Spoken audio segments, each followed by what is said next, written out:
chosen. Children of God. Children of God. I am child of God. Oh, hallelujah. Kaya, bago po ang lahat, mag-pray po muna tayo. Diyos na aming kapangyarihan sa lahat. Maraming salamat, Panginoon, sa araw na ito sapagkat dinala mo kami, Panginoon, sa banal mong templo upang muli makapaginig ng iyong mga salita. Tiniko mo kami, Panginoon, dito sa lugar na ito para muli kami makapagpulay-pulay ng iyong mga salita. Maraming salamat sa buhay ng bawat isa na narito, God, at napatuloy mong tinuturuan at patuloy na nagpapaturo, Panginoon, through your words. Bless our life, O God. Bless your words today na aming pagbubulay-bulayan. Bless me, Father God, as your instrument to speak your words. Apart from you, Lord, I can do nothing. Hayaan mo, Panginoon, ang iyong banal na Espiritu ang siyang mag-usap, ang mag-lead, ang mag-guide, ang mag-teach sa amin, Panginoon. Hayaan mo ang aming mga tenga at mga puso, Panginoon, ay bukas sa iyong mga salita at pagtuturo. Hallelujah. Hayaan mo ang mga binhi na aming marinig sa araw na ito will develop our faith and to grow our faith unto you, Jesus Christ. Thank you, Father God, for you alone the glory and honor. In Jesus' name we pray. Amen.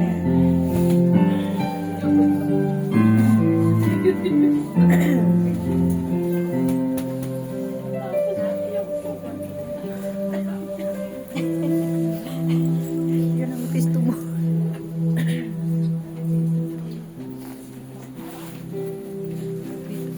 Good morning po. Muli. Morning. At ang ating pagbubulay, ang main topic po natin sa araw na ito ay faith overcoming fear.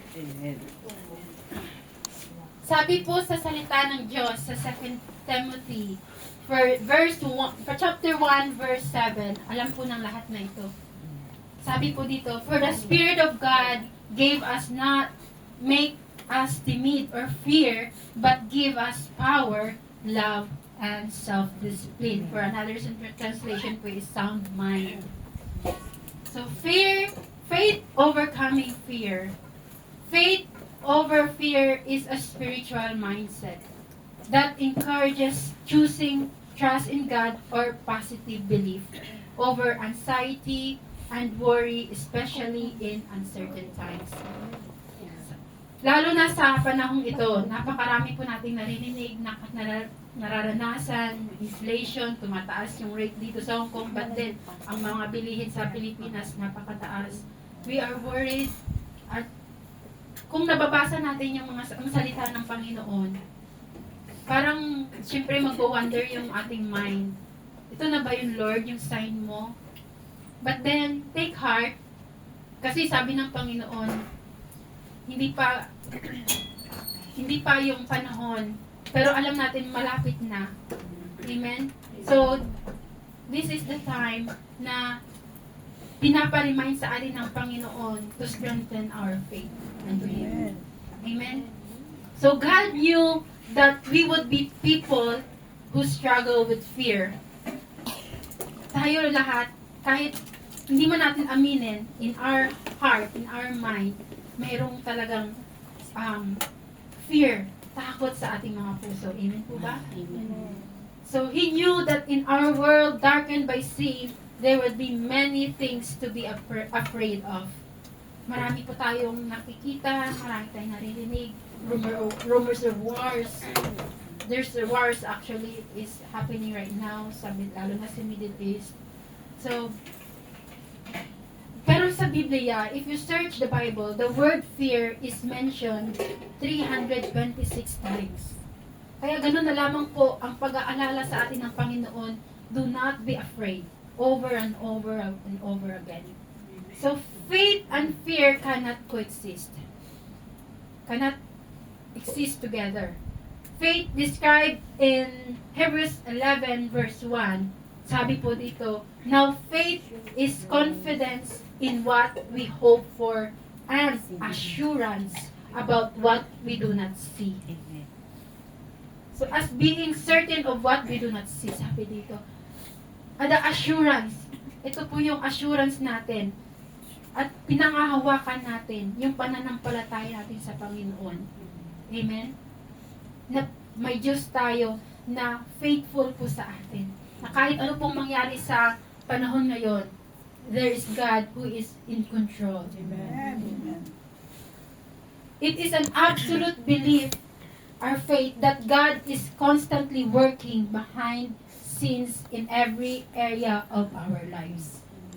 Even when there is no tangible, hindi natin nararamdaman, o hindi natin nakikita, evidence to support the fact. Hindi natin, sa panahon ngayon, faith ang gumagana sa atin kasi sabi nga dito sa salita ng Panginoon, blessed are those who believe even though they do not see. Amen? Amen. On the other hand, fear simply stated is unbelief or weak belief. Ibig sabihin, humihina ang ating pananampalataya. Ang ating pinaniniwala ang Diyos na makapangyarihan sa lahat. Amen? As unbelief gains the upper hand in our thought, fear takes hold of our emotions. So ang fear is emotions. So kapag hindi tayo nananatili sa ating Diyos, talagang lumalakas ang spirito ng takot sa atin. Amen? Our deliverance from fear and worry is based on faith, which is the very opposite of unbelief. Amen? So, kailangan natin taasan ng ating pananampalataya. Amen. We need to understand that faith is not something that we can produce in ourselves. Amen? So, faith, sabi sa Ephesians 2:8-9, sabi po doon, isahin po natin. God saved you by His grace when you believe. And you can't take credit for this. It is a gift from God.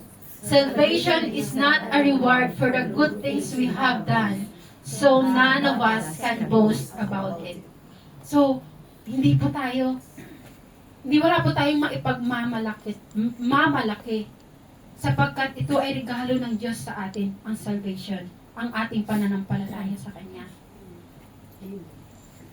Unfaithfulness is described as a fruit or characteristic that is produced in our lives by the Holy Spirit.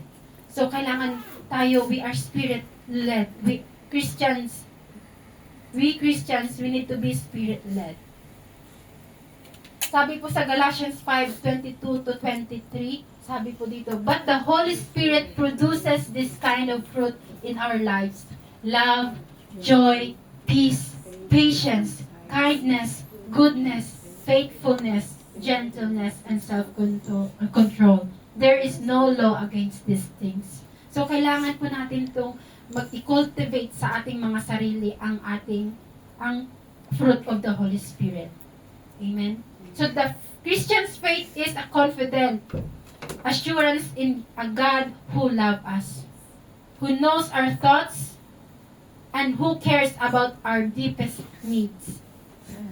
So, that faith continues to grow as we study the Bible and learn of His attributes, of His amazing character ng ating Panginoong Jesus. The more we learn about God, the more we can see Him working in our lives and the stronger our faith grows. Amen. Kaya yung mga tao, dating mga Kristiyano na bata pa, baby pa, habang lumalago tayo ng lumalago ang ating pananampalataya sa Kanya, talagang mas lalo natin siya minamahal kasi grabe yung pagmamahal niya sa atin. Walang sino man ang makakagawa sa atin para ipagkaloob ang Kanyang sariling buhay. Amen? Our growing faith is what we desire to have and what God desires to produce in us. So, yun ang gusto ng Panginoon, na mag-grow tayo sa ating pananampalataya. But how, in a day-to-day life, can we develop a faith that conquers our fears? Sabi sa salita ng Diyos sa Romans 10:17, faith comes by hearing and hearing by the Word of God. So, ang pananampalataya natin, tumataas, nag-grow, kapag doon tayo nanananahan sa kanyang mga salita. Hindi yung kung ano-anong mga naririnig natin sa mundo. Di ba po? Lalo na yung kung nag-dwell lang tayo lagi sa social media. Social media is a good platform to share the Word of God. And also, marami tayong mababasa din na makakapulutan din naman natin ng pagtaas ng ating pananampalataya. So, it is only for us kung ano po yung ating papakinggan o ang ating babasahin. So, kailangan po nating i-filter po ang lahat ng ating mga naririnig at nababasa. So, we need to read the Bible. Kasi wala naman tayong, hindi natin ma-filter kung wala tayong alam na salita ng Diyos. Amen? So, the careful study of God's Word is primary important in developing a strong faith. God wants us to know Him and completely rely on His direction in our lives. It's through the hearing, reading, and meditation in the Scriptures that we begin to experience a strong, confident faith that excludes worry and fear. So, kailangan nating mag-spend ng time to know His Word, Scriptures, the written Word of God. Amen?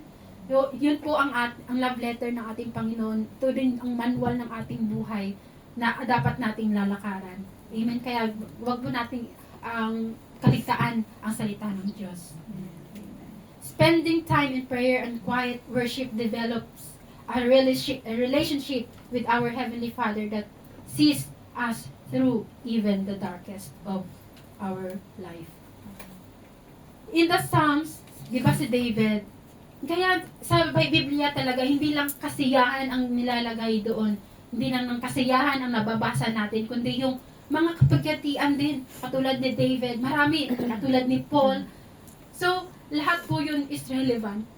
Nilagay doon ng Panginoon kasi alam ng Panginoon na meron din tayong mga weaknesses, may pagdadaanan din tayong mga kahinaan at mga trials sa buhay. Sa Psalm 56:3, sabi ni David, when I am afraid, I will trust in you. Amen. Amen. Sa marami po sa Psalm 119, marami po tayong mababasa. Sabi ni David, I seek you with all my heart. Do not let me stray from your commands. Sabi pa sa verse 10 sa Psalm 119 verse 10, sabi, I meditate on your precepts and consider your ways. Sa verse 15, I have hidden your word. Wala po dyan, Teacher Christina, sorry. I have hidden your word in my heart that I might not sin against you. Kaya si David, marami siya, may mga ginawa, di ba may kamalian na ginawa si David? Nilagay din po doon sa Bible para malaman natin na even David, a man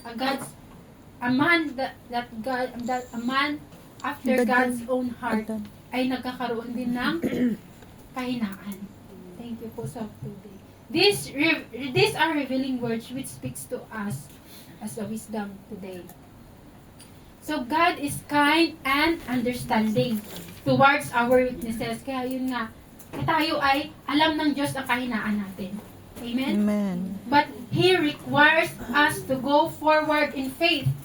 And the Bible is clear that faith does not mature and strengthen without trials. Kaya inalaw ng Panginoon talaga yung trials sa buhay natin. Yung mga tribulation, mga sufferings natin. May kanya-kanya po tayo mga circumstances sa buhay na pinagdadaanan. Amen? So, adversity, kahirapan, mga suffering is God's most effective tool to develop a strong faith. Katulad ni Job, di ba? Hinayaan niyo yung kaaway na pagdaanan ni Job, grabe talaga yung pinagdaanan mga sufferings ni Job. Nagkasakit siya, nawala yung mga anak niya, nawala yung mga ari-arian niya. Pero sabi ng Panginoon sa kaaway, huwag mo lang siyang patayin.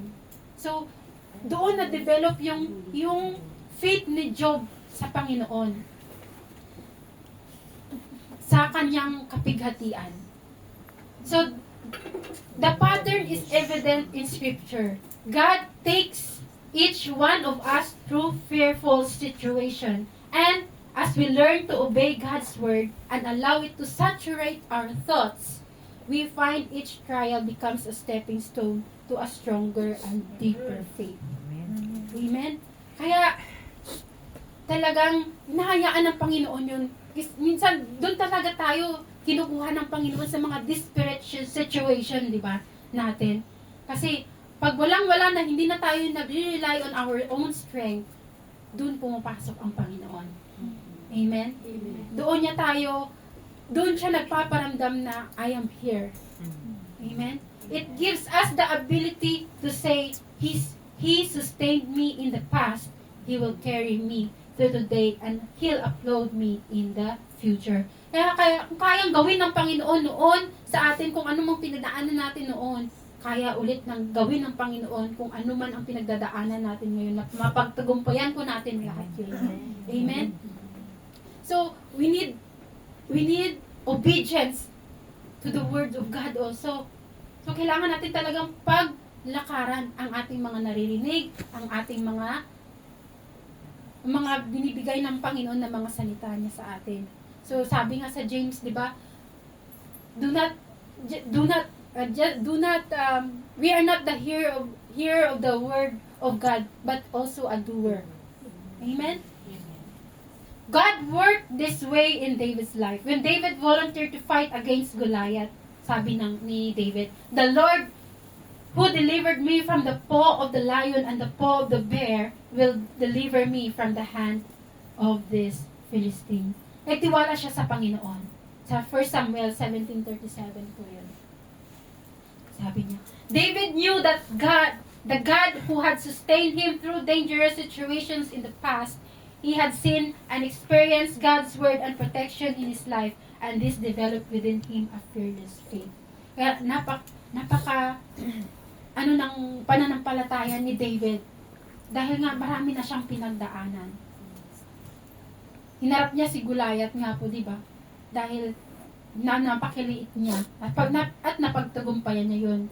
Siguro yun ang lagi niyang binubulay-bulay, no? Na sa dami niyang pinagdaanan, naging king siya. Kaya kung God carried him through sa lahat ng pinagdaanan niya, and also habang sinusulat niya yung mga word na nababasa natin sa Psalm, nare-remind sa kanya yung mga pinagdadaanan niya before, kung gaano ka-faithful ang Panginoon sa kanya. So the Word of God is rich with promises for us to take hold of and claim for ourselves. Marami po tayong panghahawakan na salita. Nariyan po lahat. Amen? When we face financial trouble, meron po sa Philippians 4:19, lagi po natin sinasabi to, and my God shall supply all my needs according to His riches and glory in Christ Jesus. So if we are anxious about future decision, meron din sa Psalm 32 verse 8 na sabi po niya, I will instruct you and teach you in the way you should go, and I will counsel you with my eye upon you. So, dito po sa financial trouble, so, bibigyan po tayo ng Panginoon ng wisdom how to handle our finances. Amen? So, kapag anxious din po tayo sa future natin, alam po natin na si Lord ang mag-i-instruct sa atin at magka-counsel sa atin kung saan daan tayo patutungo. Amen? Sabi pa, mayroon pang translation na, I will counsel you with my loving eye upon you. Ibig sabihin na talagang tinututukan din tayo ng Panginoon. Di ba kung isipin po natin kung gaano ka mapagmahal ang ating Diyos, isa-isa po tayong tinututukan ng Panginoon. Kaya lahat po tayo ay importante sa Panginoon. Amen? So in sickness, we can remember in Romans 5:3 chapter 5 verse 3 to 5, sabi po dito, not only so, we can rejoice too when we run into problems and trials, for we know that they help us to develop Help us develop endurance.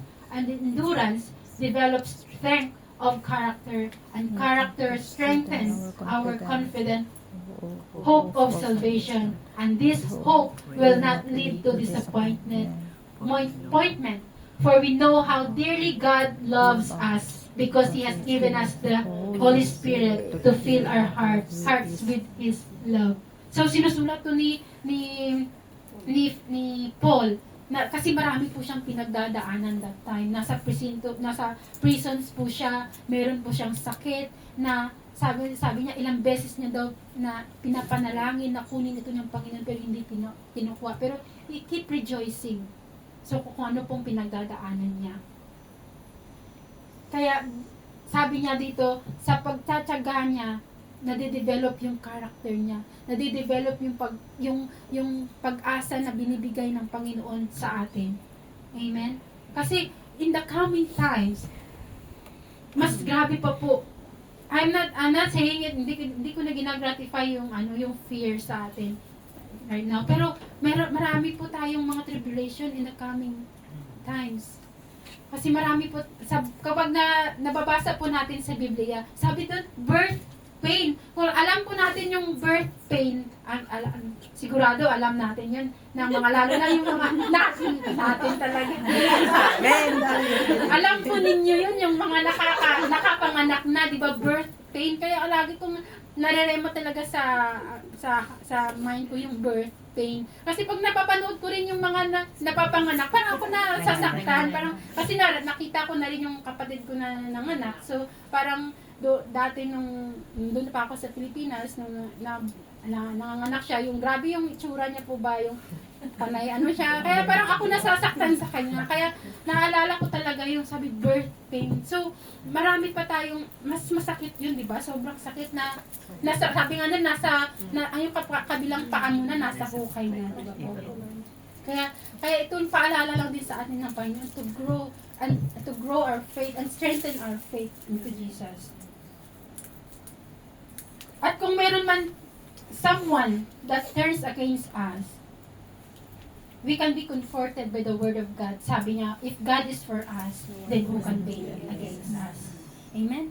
So throughout life, we will continue to face various trials that will cause us fear.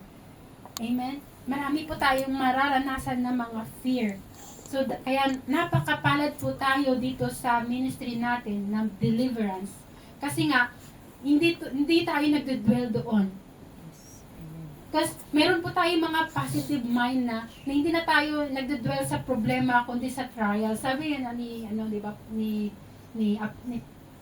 Reverend Pastor Lawrence Malangin na ang problema is different from the trials. So ang pinagdaanan natin is just a trials to strengthen our faith. Amen. Kasi hindi tayo nagdudwell sa problema, kundi nagdudwell tayo sa solutions agad. Amen?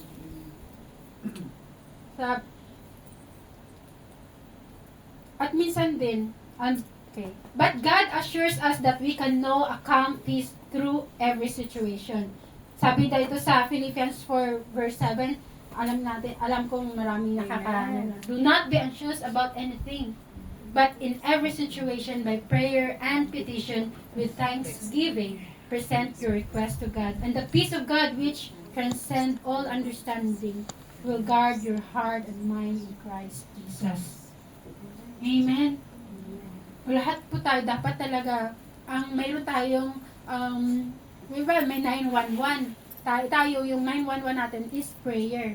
Amen. Kapag hindi tayo nagdudwell doon sa takot, normal yung takot sa atin kasi nasa flesh pa tayo. But then hindi yun magdudwell sa atin. Hindi natin i-dwell yung hindi magdudwell yung fear sa ating puso at ating mind kasi nga meron tayong pananampalataya sa Panginoon. So overcome fear with faith. As long as we choose a path of personal growth, we will face fearful situation. Life is full of negative situations that happen or might happen, but we don't have to focus on possible outcomes. Yun nga, Lord, ano po ba ang tinuturo sa akin sa sitwasyon na to? Yun pala dapat ang ating iisipin. Hindi yung nagdudwell tayo sa negativity na problema na naman, ganun, di ba?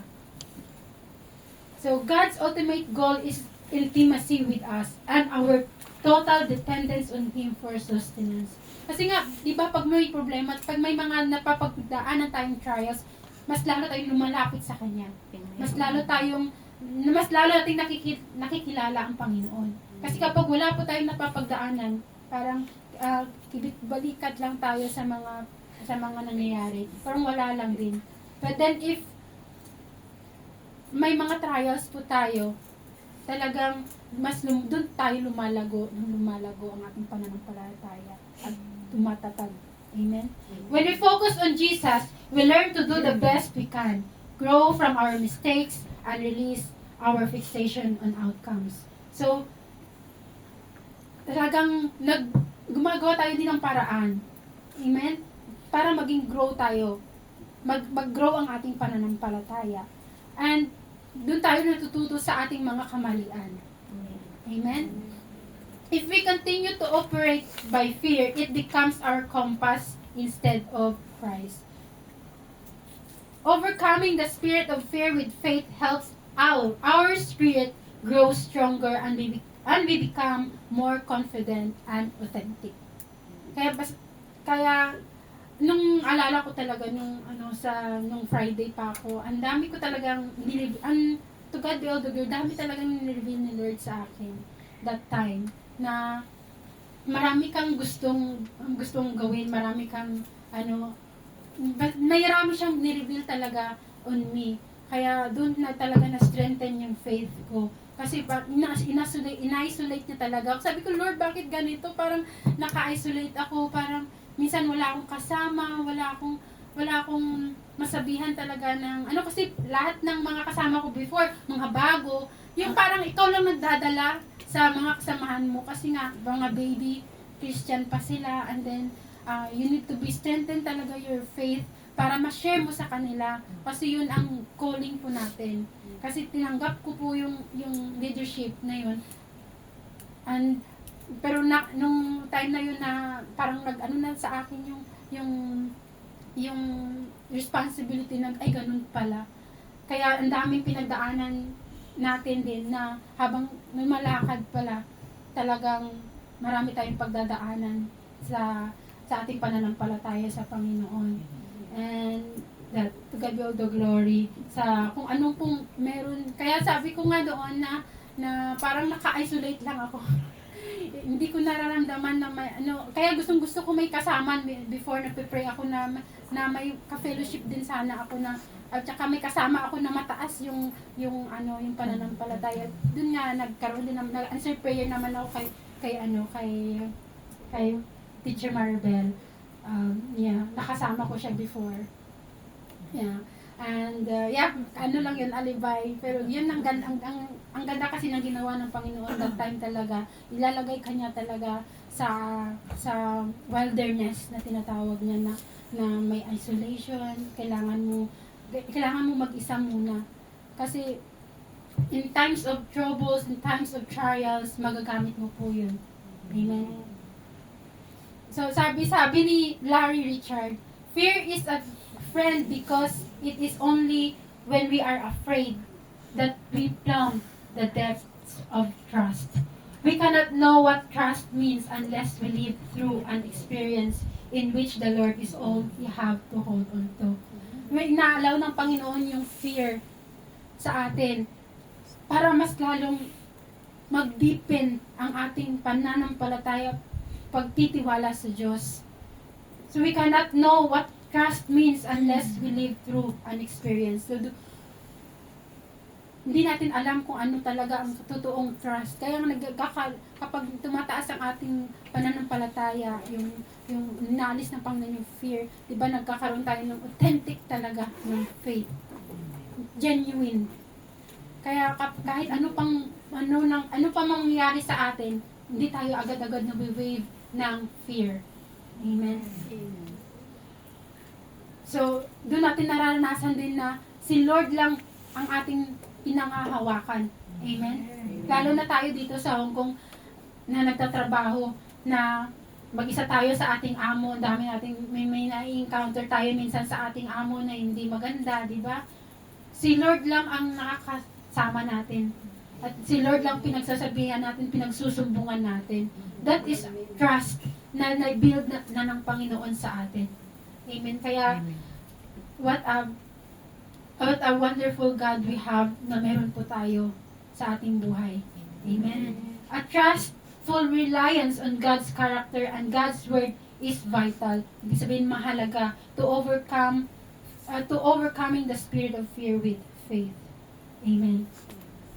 So, meron po tayong keys for the overcoming. 4 keys for overcoming the spirit of fear with faith. Una po is acknowledge and try to understand your fear. So, kailangan po natin i-acknowledge yan. Huwag po natin siyang ismulin lang na wala po yun. Matatag naman ako. Pero deep inside, mayroon po. Kaya nandito tayo sa deliverance ministry. Kaya kahit kunti man niyang na fear, kailangan natin harapin yun. Amen? Sabi nga, do not let the devil give a devil a foothold. Diba? Baka yun ang magiging entry point ng pagkaaway sa atin. Amen?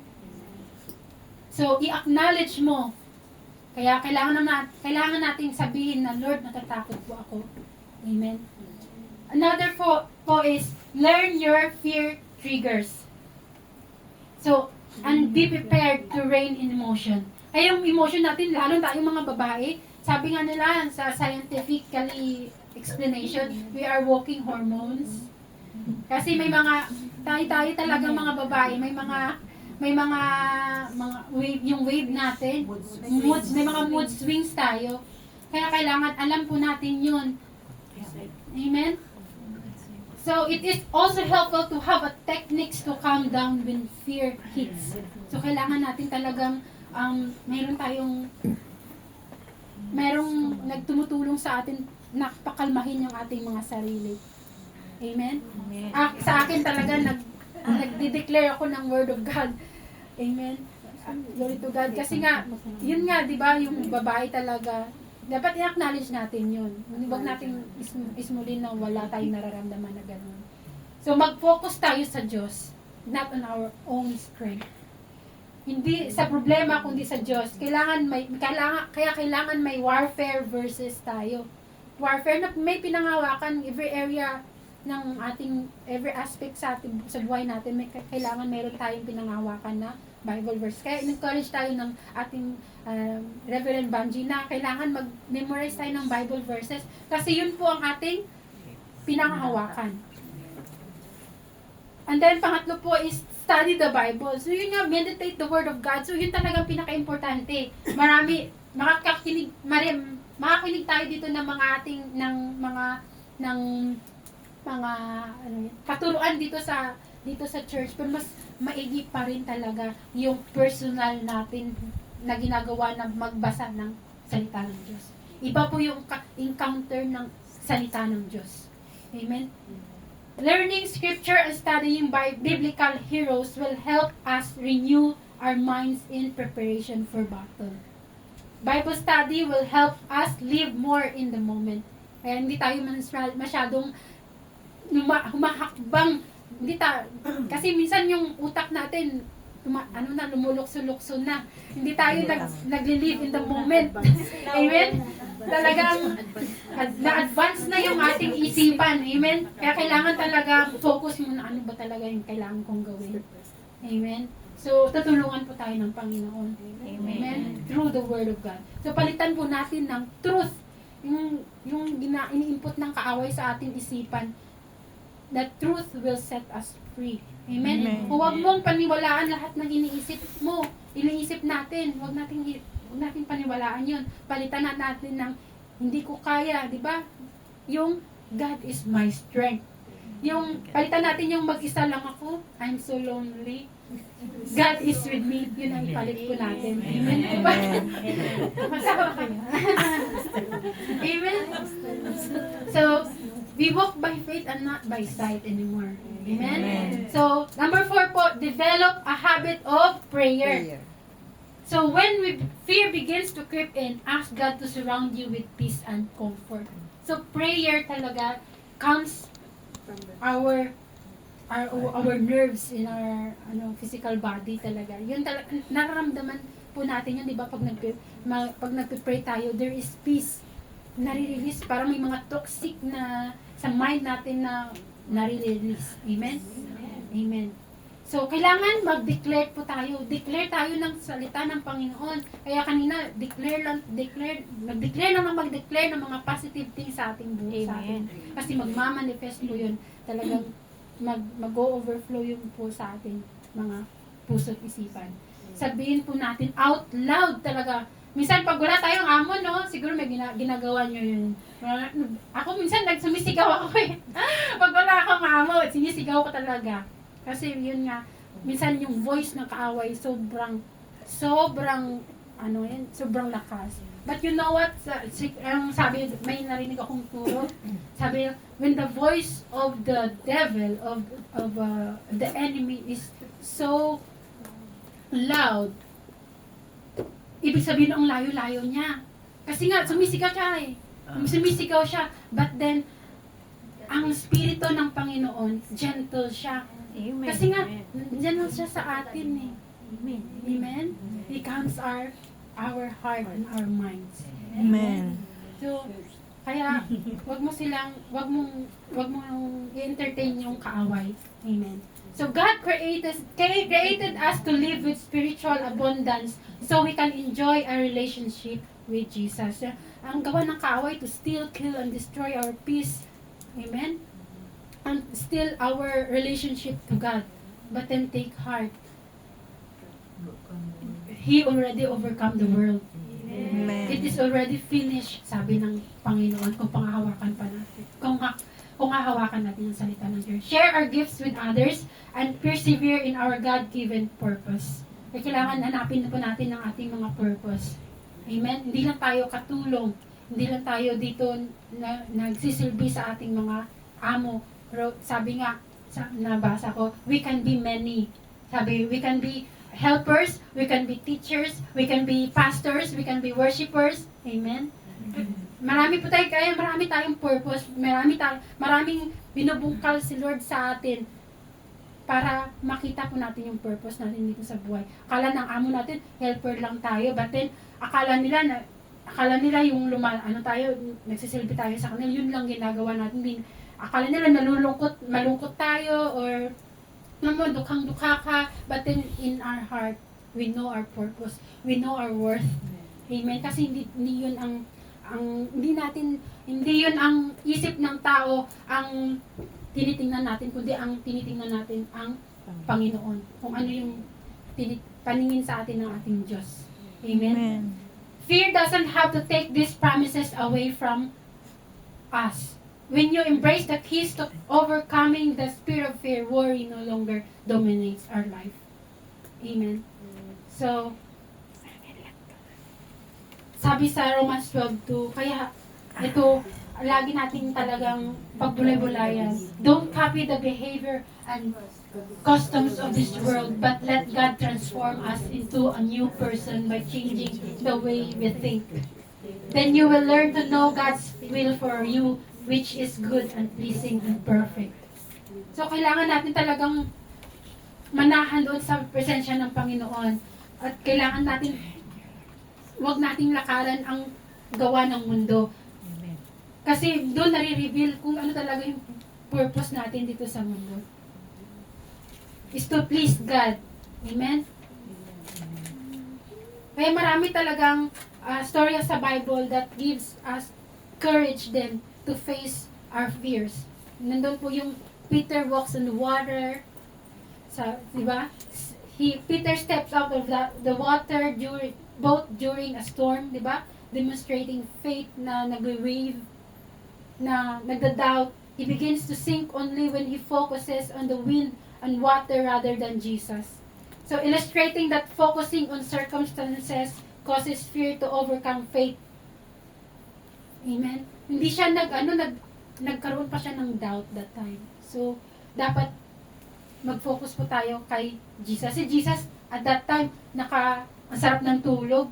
Nandun siya sa cushion niya, ang sarap ng himbing ng tulog niya. Amen? So, kaya sabi ng Panginoon, where is your faith? Sabi ng Panginoon, where is your faith? So, another one,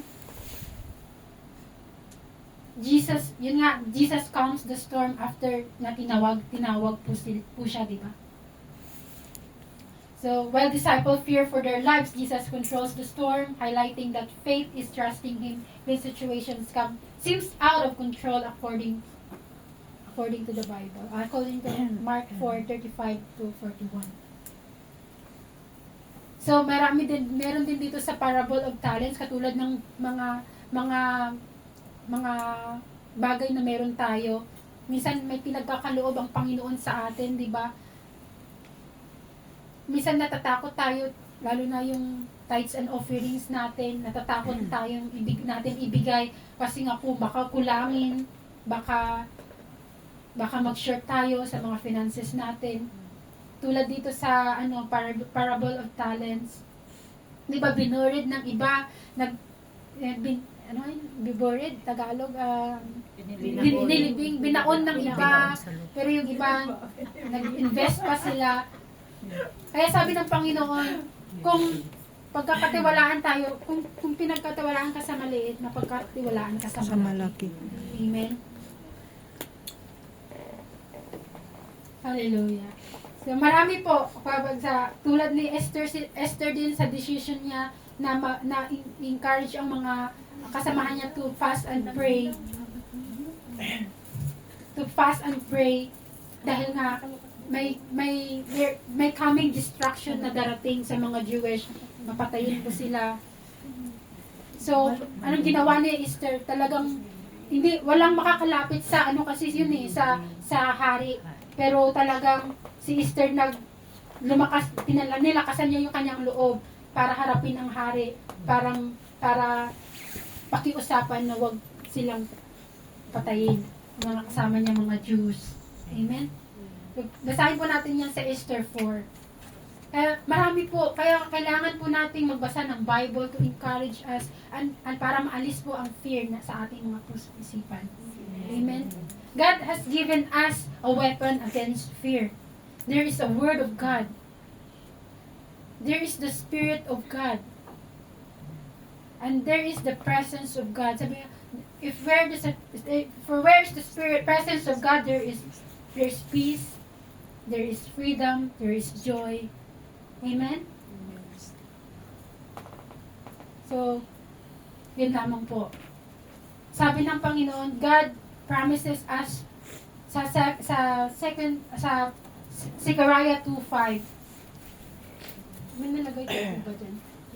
Sabi niya doon, God promised us to be a wall of fire, ring of fire around us. Sabi, around Jerusalem. So, kailangan natin ipag-pray na bigyan tayo ng ring of fire ng Panginoon to protect us against the enemy, the works of the enemy. Amen? Our mind is the battlefield against the enemy and the truth na pinibigay sa atin ng Panginoon. So, we need to be aware of that, na kailangan po natin strengthen ang ating pananampalataya, lalo na sa panahon ngayon. Ang takot ay totoo, pero hindi ito ang final say. Mas malakas ang katapatan ng Diyos, mas malakas ang presensya ng Diyos, mas malakas ang pag-ibig ng Diyos. Amen? Kaya pag natatakot po tayo ngayon, kung hindi tayo sigurado, kung na-overwhelm po tayo, kailangan po nating huminto sandali. Huminga tayo. Kaya, di ba, ang lakas ng nakatulong din ng nag-deep breath po tayo. Sa alaga ko, meron kaming calming, parang mayroong binibigay kami sa kanya to calm her. Yung may breathing ball. Pero talagang kapag nagkakaroon siya ng, kapag nag-ano siya ba, nagtatantrums, talagang nakakatulong po yun. Amen? For us, let us stop, pray, and listen to the Word of God na binubulong sa atin. Amen? At sabihin po natin sa ating mga sarili and speak it, and i-ano po natin, i-speak it out loud na tayo ay anak ng Diyos. Amen. This body is the temple of the Holy Spirit. Amen? We are no longer slaves of fear. And we are all the children of God. Amen. Na hindi tayo nag-iisa, na hindi tayo iiwan ng Panginoon. At ang kalakasan natin ay ang ating Panginoon. Amen. Amen. So, let us rise up po and let us sing this song sa katapatan ng Panginoon. Amen. No longer slaves to fear. Amen.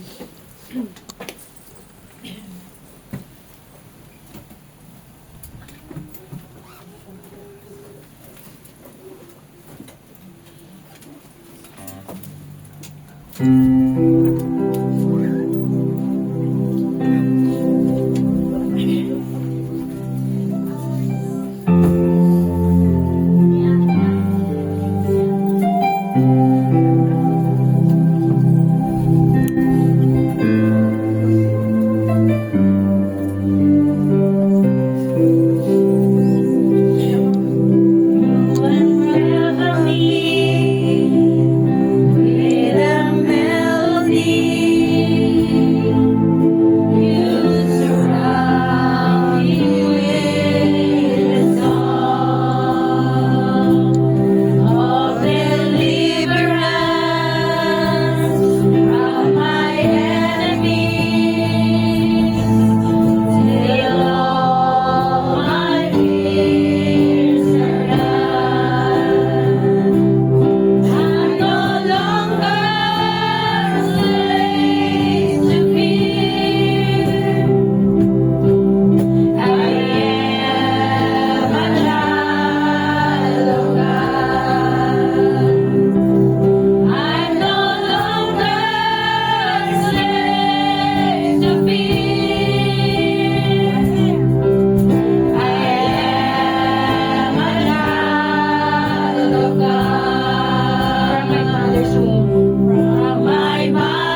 sa buhay ng aming mga leader, na patuloy